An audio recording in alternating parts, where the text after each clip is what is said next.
Now, Storm Watch 12 weather with meteorologist Josh Culbreath.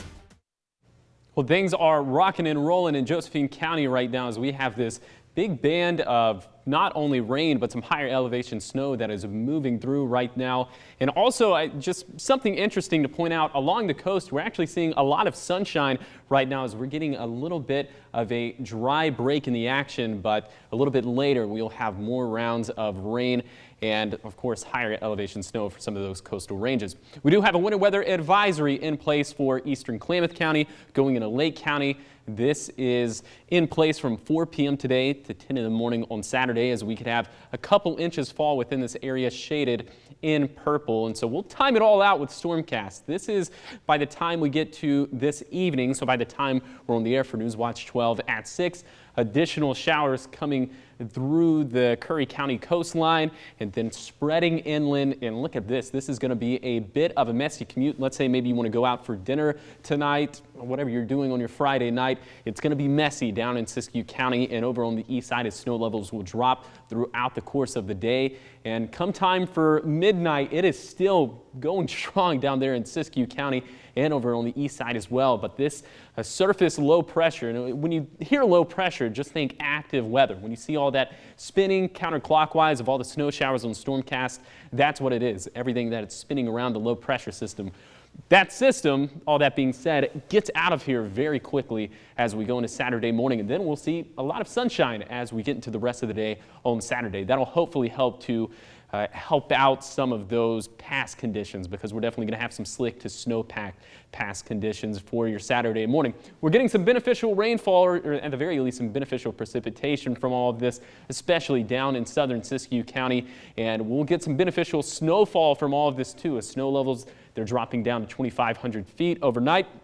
And so just like the biggest precipitation totals are down in southern Siskiyou County, or at least they will be through tomorrow morning, of course, that's more than likely where the biggest snowfall totals will be, 3 to 4 inches there at Mount Shasta City. Black Butte Pass could have anywhere between 4 to 6 inches. So I think probably the biggest impacts, or at least the pass that will have the biggest impacts from this event, will be down in Siskiyou County, Black Butte Pass, Snowman Summit. Even on the east side, Oregon 140 could see a trace to an inch of snow, and of course some of these Cascade passes could see a few inches as well. And then some of our lower passes on the west side, Siskiyou Summit could see anywhere between a trace to an inch, and then Sexton Summit, Canyon Creek could also maybe see a trace up to an inch. For today, those rounds of showers, rain and snow showers will slowly make their way inland.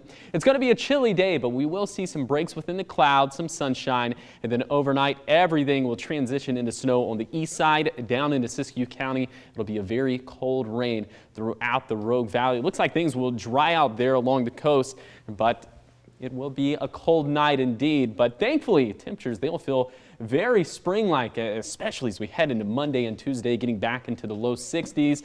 And this is, I guess it could be good news or bad news depending on the way you look at it. Yes, we'll have sunshine, we'll have dry conditions, so if you want to do some outdoor plans over the weekend, that's good news. But for the drought, it would be nice to see another week like the week we just had this past week. Here's your 7-day forecast. Along the coast, active weather today, not so active as we head into Saturday, and then a lot of sunshine for the next few days after that. Siskiyou County, the same deal. But first, we have to get through today. Again, down in south central Siskiyou County, that's where we're going to see the most impacts in the way of snowfall accumulations, tough pass conditions. The east side, I think, is a pretty solid runner-up, as we do have that winter weather advisory in place for eastern Klamath County. Getting into Lake County Saturday will be a much different day. And you can say that again for the Cascades. Look at this. We're going to get back into the 50s in some of our higher terrain come time for Tuesday. We are keeping our eyes on that storm system for Wednesday. It's not looking too impressive, but any rain chances, of course, we always take a keen interest into. But before that, lots of sunshine and lots of mild temperatures. Okay, and as far as the weekend goes, conditions don't look too bad. Is there any area that I guess excites you weather-wise that you're excited for? I mean, it's just going to be nice to have temperatures back into the low 60s. We're going to see a lot of sunshine, and don't get me wrong, we needed all the rain this past week. It's good news, but not seeing the sun for a little while, it can start to mess with your psyche a little bit. So this will be good for the spirits, and hopefully later in March we'll have another atmospheric river. Yeah, hopefully Mother Nature will deliver. Thanks, Josh.